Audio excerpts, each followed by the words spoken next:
नमस्कार, संध्या किचनमध्ये तुमचं खूप मनापासून स्वागत। आजच्या व्हिडिओमधला मी जो लाडू दाखवणार आहे, मी गॅरंटीने सांगते हा लाडू तुम्ही कधीच बनवला नसेल। त्याच्यासाठी मी इथे सगळं प्रमाण एकाच डब्याचं घेतलेलं आहे, सगळे सेम आहेत। आता माझ्याकडे जो डब्बा मलाई साचलेली होती माझ्याकडे दुधाची, त्याच डब्याने मी रवा घेतलेला आहे। 0 नंबरचा बारीक रवा आहे। याच्यामध्ये तेल, तूप, लोणी काही वापरायचं नाही आहे। आता 1 चमचा इलायची पावडर आणि बदाम कापून घेतले, मी ते घालायचे आणि मी पॅनचा वापर केलेला आहे। आता अर्धी मलाई मी आता याच्यामध्ये ॲड करते। अर्धी मलाई कशासाठी आधी घालायची, सगळी जर तुम्ही एकदाच घातली तर रवा भाजायला त्रास होणार आणि रवा व्यवस्थित भाजला जाणार नाही, म्हणून अर्धी मलाई आधी घालायची आणि ती चमच्याच्या साहाय्याने व्यवस्थित त्याच्यामध्ये मिक्स करून घ्यायची। गॅस बारीकच ठेवायचा आहे आणि आता मलाई मिक्स झाली की आपल्याला रवा एकदम असा कोरडा झालेला दिसेल। तुम्हाला दिसतोय आता रवा एकदम कोरडा झालेला आहे। आता नंतर राहिलेली जी मलाई आहे ती याच्यामध्ये घालायची आहे। सगळी घालते आहे मी आता। ही 4-5 दिवसाची साठवलेली मलाई आहे। जेवढी मलाई तुमच्याकडे असेल तेवढी बरोबर आणि सगळं प्रमाण तेच घ्यायचं आहे। आता दुसरी राहिलेली मलाई पण मी घातलेली आता याच्यामध्ये, ती पण बारीक गॅसवरच हलवून घ्यायची आपण व्यवस्थित। आपण डायरेक्ट कधी तूप ज्यावेळेस कढवतो लोणी न काढता डायरेक्ट मलाईचं, त्यामुळे मला ही आयडिया आलेली की डायरेक्ट आपण मलाईचाच लाडू करून बघावा। पण अगदी एकदम बेस्ट लाडू झालेला, सगळ्यांना खूप जास्त आवडलेला। याचा मी शॉर्ट व्हिडिओ पण आधी घातलेला होता। आता हा 1 चमचा दुधामध्ये मी केसर घातलेलं आहे। आता रवा बघा तुम्ही सगळा मिक्स झालेला आहे मलाईमध्ये। आता 2 चिमूट फक्त आपण याच्यामध्ये मीठ घालायचं आहे। मिठाने खूप सुंदर चव येते। आता हे भिजवलेलं केसर याच्यामध्ये घालायचं आहे आणि परत मिक्स करून घ्यायचं आहे।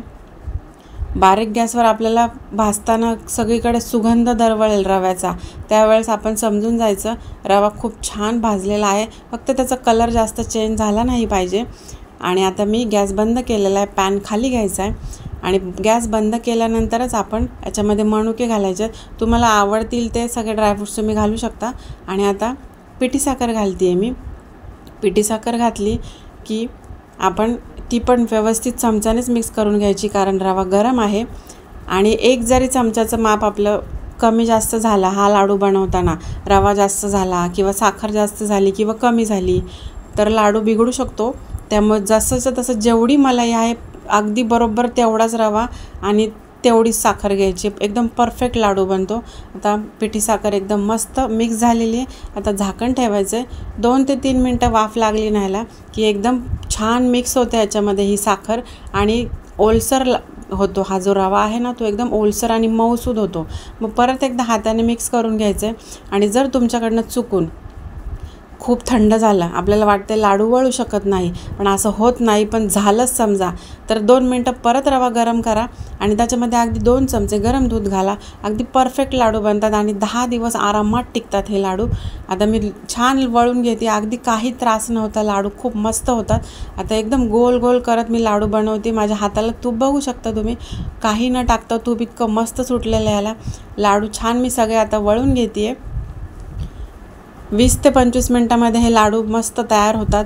दिवाळीमध्ये बनवण्याचा पदार्थ मी आत्ताच बनवलेला आहे, त्यामुळे बघा पॅनला पण खूप तूप लागलेलं आहे आणि खूप सुटलेलं आहे। दुसऱ्या दिवशी हे थोडेसे ड्राय होतात, पण टिकायला खूप सुंदर आहे आणि चवीला पण अप्रतिम आहे। त्यामुळे तुम्ही घरी नक्की ट्राय करा आणि मला कमेंट करायला विसरू नका।